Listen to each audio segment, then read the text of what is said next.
Okay then, Dad here. We're doing another chapter of our book, The Christmasaurus. Now, if you remember, in your last chapter, the Christmasaurus had to make a kind of decision if he was staying. We didn't really get much of a choice, but it was all about William being in the North Pole and speaking to Santa, and we learned all about the hunter and how he tried to steal the reindeer's antler. And then William had to leave. It was a nice chapter. It was all about being humble. It was really good. But this chapter is now chapter 29. Now, if you haven't noticed, we're getting awfully close to the end of the book, so that's really good. We've done really well. Now, I've got Pikachu with me, as you know. That's right. Now, get nice and comfy, and let's begin. Chapter 29. Smoke. Santa's 8 reindeer pulled the sleigh through the sky much faster than the Christmasaurus had pulled William's wheelchair, and so they found themselves flying over William's town in no time at all. "That's my house, right there, the little wonky one," cried William excitedly as he saw the warm glow of the morning sun turn all the snowy rooftops orange. Santa steered the deer down to William's rooftop and landed with no trouble at all. "Why, thanks," William called to the 8 wonderful reindeer. Right, let's get you inside, Santa said as he backflipped down from the sleigh and picked up William and his wheelchair with one arm, no problem. He skipped over to the chimney and placed William in his chair, frighteningly close to the edge. "That's tiny, we'll never fit down there," William explained, staring at the teensy hole in the top of the chimney. Santa said nothing, but smiled at William. Suddenly, William had the most bizarre sensation that he was shrinking. Or was everything else growing?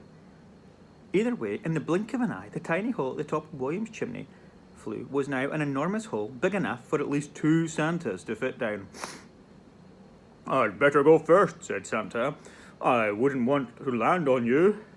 And with that, he did a large, double, twisty backflip into the darkness of the chimney. "Follow me!" "Whoa!" William thought.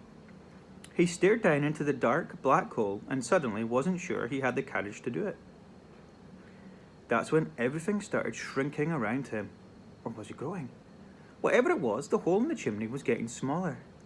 There was no time to think. It was now or never. He closed his eyes, took a deep breath, and gave his wheels a big, hard push. He fell down the chimney as fast as a rocket, spinning wildly out of control.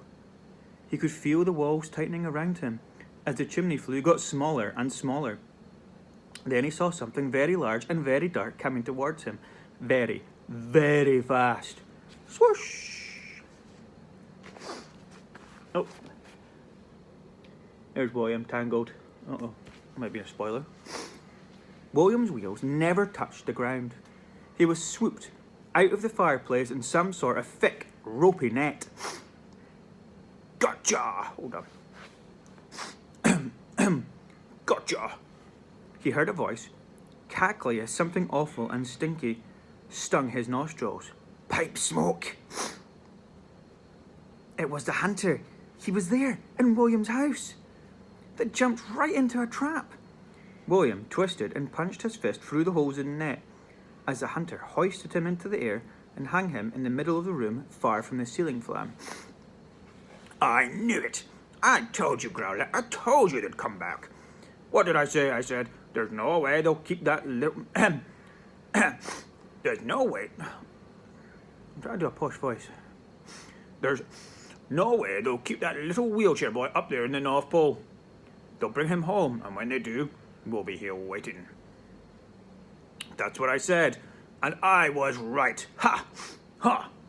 The hunter boasted in his wickedly posh voice, and thick, smelly smoke pouring from his nostrils like a dragon as he crackled.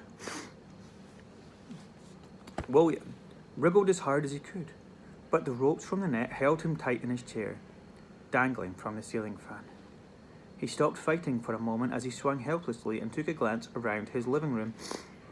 As the room spun, he caught a glimpse of an awfully terrible, horrid sight. Santa was lying in a large heap on the floor below him, with his hands tied tightly behind his back so that he couldn't move. "Santa!" William cried. "Silence, boy, your daddy is done for," spat the hunter, standing with one foot triumphantly on Santa's back, his sniper rifle raised and aimed, ready to fire at any moment. William looked to where it was pointing and saw the most awful thing he'd seen. Look at that for a scene. Santa, the hunter, William, and Mr. Tundle. His dad was tied up with thick ropes in the corner of the room, staring back at William through cracked glasses with wide, terrified eyes. Growler was pacing back and forth menacingly between baring his teeth whenever Mr. Trundle tried to speak. William instinctively lashed out again, punching through the holes in the net, trying to reach the horrid hunter. "Now listen to me, you stupid, puny little child. I'm going to speak slowly, so that you understand, your undersized brain can understand me, as I'm only going to say this once." The hunter looked at William directly in the eye, and William saw how wretchedly evil this man truly was. There was no chance he was ever returning to the nice list. "Where is the flying dinosaur?" he whispered in the most terrifying whisper William had ever heard. "Don't tell him, William! Don't tell him, William!" Santa mumbled, struggling to get his words out as he was lying face down with his mouth full of beard. "Shut it, fatty pants! I'll deal with you later," barked the hunter. "Leave him alone!" cried William. Everything fell silent as he swung himself around so that he was facing the hunter. William had had enough. "You're just an evil, horrid, nasty, sick, twisted man, and that's why you'll never find the Christmasaurus." Tears were streaming down William's face and dripping off his chin. "He's in the safest, most magical place in the world now, and you'll never find it. You'll never get back there." "Don't anymore," Santa called, but William couldn't hear his muffled plea. He was crying and shouting with so much emotion that he just couldn't help the next thing he said from coming out of his mouth. "You'll never find him because you're a rotten, stinking, trophy-hunting killer," William screamed. "And they'll never give you a cosmos-converting candy cane." Stupid William.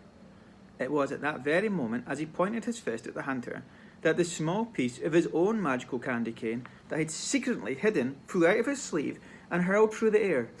It shimmered and sparkled magically as it spun in front of the hunter's evil black eye, before landing with a delicate clink at his feet. The hunter let out the most wicked, triumphant laugh, blowing stinky smoke from his pipe around the room as he swiped up the delicious-looking piece of magical candy cane from the floor. "I have one now. That flying dinosaur's head is practically mine. Mine! All mine!" He cackled and puffed and puffed and cackled as he danced around the room like a maniac, firing victorious shots from his rifle into the Trundle living room ceiling, whilst weaving the piece of magical red and white candy cane around like he'd won a golden ticket. He had a way to the North Pole. Nothing could stop him now. Then, all of a sudden, the hunter heard a sound that made his heart stop. It came from out in the street. It was the unmistakable sound of a dinosaur. The Christmasaurus was here. And that's the end of that chapter. What an exciting end to a chapter, eh? Now, if you're not already asleep, it's time to go to sleep, okay? Night, night. Love you.